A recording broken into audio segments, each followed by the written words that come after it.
Welcome to the Making of a Nation, American History in VOA Special English. A new leader stood before the American people on March 4th, 1913. He was Woodrow Wilson, the 28th President of the United States. Wilson belonged to the Democratic Party. He was progressive in his belief that government should take an active part in efforts for social reforms. This week in our series, Kay Gallant and Harry Monroe begin the story of Wilson's presidency.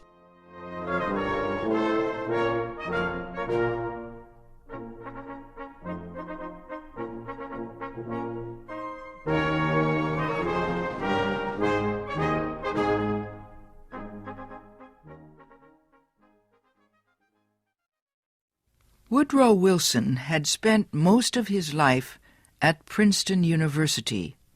First, he was a professor. Then, he was university president. Next, Wilson was elected governor of the state of New Jersey. His early success as governor made him a leading candidate for the Democratic presidential nomination in 1912.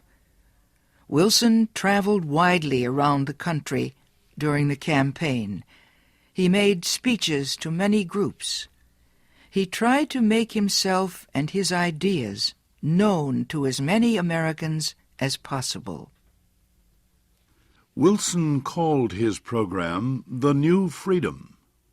One of his campaign promises was to fight for better conditions for America's small business owners.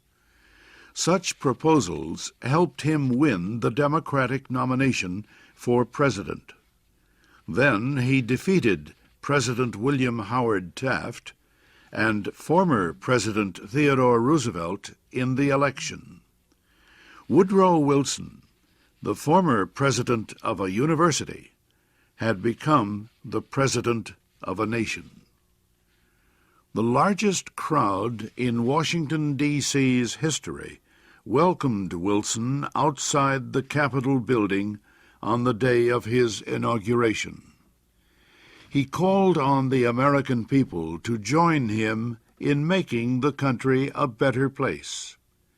"Our duty," Wilson said, "is to correct the evil without hurting the good. I call all honest men, all patriotic, all forward-looking men to my side."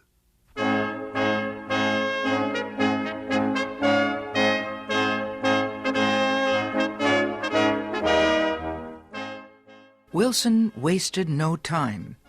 He immediately called a special session of Congress to act on Democratic campaign promises to reduce import taxes or tariffs.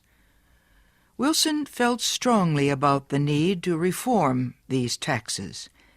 He broke tradition by leaving the White House to appear before Congress in person to appeal for his tariff proposals. Many members of Congress opposed Wilson's plans, but the new president used the results of a Senate investigation to win the fight. The investigation showed that a number of senators owned companies that depended on high tariffs for their profits. The votes of these senators were influenced by their property holdings. Public knowledge of the situation forced many of them to give up their holdings and stop resisting tariff reform. Congress finally approved Wilson's proposals. Lower tariffs reduced the amount of money taken in by the federal government. So the Senate also approved a tax on income or earnings. A constitutional amendment had been passed earlier to permit such a tax. President Wilson and the Democratic Party were pleased with the new tariff and income tax bills. But they were far from finished. Next, they turned their efforts to reform of the banking industry.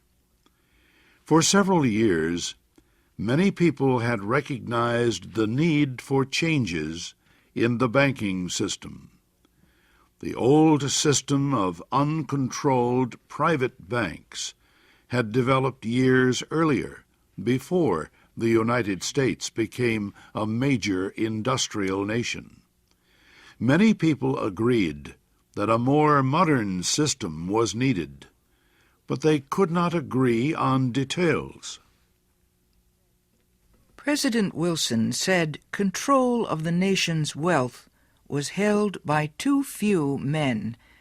He noted a report that said just 2 men controlled 10% of the total wealth of the United States. Wilson said the nation needed a money supply that could be increased or reduced when necessary to correct economic conditions. He said a method was needed to let banks help each other during economic emergencies. And, he said, laws were needed to prevent a few wealthy men from using the economic resources of the country for their own purposes. Finally, Wilson said the control of this system of banking must be public, not private. It must belong to the government itself. Wilson called his proposal for a central bank the Federal Reserve System.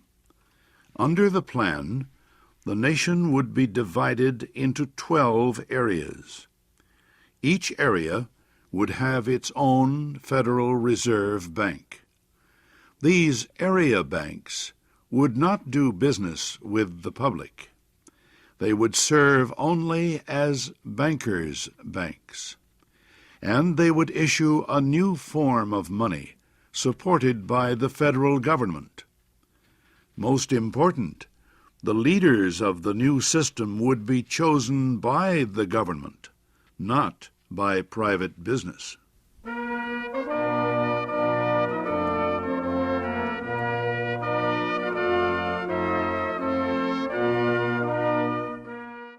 Bankers, business leaders, and their representatives in Congress sharply criticized President Wilson's proposals. They said government control of the banking system was socialism, not capitalism. But Wilson refused to change his proposals, and he helped to lead the fight to make them law. Finally, Congress agreed. It did not take long for bankers to discover that the new system was much better than the old one. Today, the Federal Reserve System is one of the most important institutions in the United States. For Woodrow Wilson, the fight over the banking system was yet another political success. He had won major reforms in the nation's tariffs, taxes, and banking systems. Now he told Congress that new legislation was needed to control the power of monopolies and trusts. These were the giant companies and business alliances that controlled complete industries. Wilson proposed a new antitrust law to control the actions of large companies. His supporters in Congress wrote a bill that listed a number of business activities that no longer would be permitted. For example, no longer could a company set prices that would reduce competition or create a monopoly. No longer could corporations buy stocks of competing companies. No longer could they demand that a store refuse to sell competing products. The new bill also protected labor unions from being charged with antitrust violations. It gave unions more power to organize and protect workers. At President Wilson's request, Congress also prepared a law that set up a government agency called the Federal Trade Commission.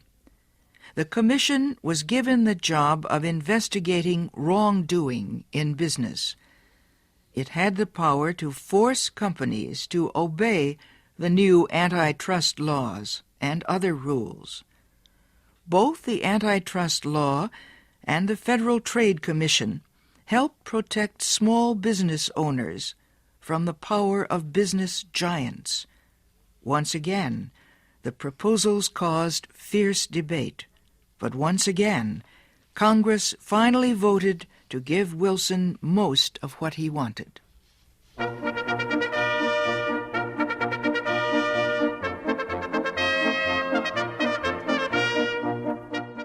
The early months of Wilson's term were one of the most successful times in the history of any president. The new president had won the election by promising major reforms in the economic life of the country, and he had kept that promise. The reforms were not only a victory for Woodrow Wilson, they also changed the face of American business and economics for many years to come. The income tax, for example, grew to become the federal government's main source of money. Woodrow Wilson had taught history in the days when he was a professor at Princeton University. He knew his actions as president could influence the country for a long time. But as a historian, he also knew his own term in the White House could be changed